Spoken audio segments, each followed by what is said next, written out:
খাসির মাংস টাইট হবে, কদিন হবে না। মাংস টাইট হবে। কিসের মতো মাংস টাইট হবে দাদা? খাসির মতো টাইট হবে। খাসির মতো টাইট। আমাদের গোপালদা এখন মাংস রান্না করছে, একবার পুরো চিকেন দেখতে পাচ্ছ তোমরা। টাইট হবে। টাইটটা হবে খাসির মতো বলছে। তো এই মুরগির মাংসের রান্না কী কী ব্যবহার হয়েছে একটু যদি আপনি বলে দেন। মেঘনা বলবে। মেহমান আপনি কি বলতে পারবেন দাদা? বলে পড়ি দাদা, বলেন দাদা।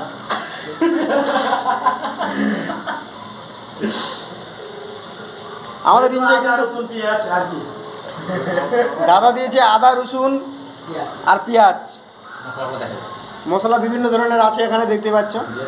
আমাদের ছোটো মোটো আর কি ইউটিউব চ্যানেল, দয়া করে আমরা বাইরে থেকে কত আর কাজ করবো, আপনারা একটু সাহায্য করবেন আর একটু লাইভ সাবস্ক্রাইব করে দেবেন যাতে আমাদের টাকায় টাকা হয়ে যায় আর কি। রান্না করতে।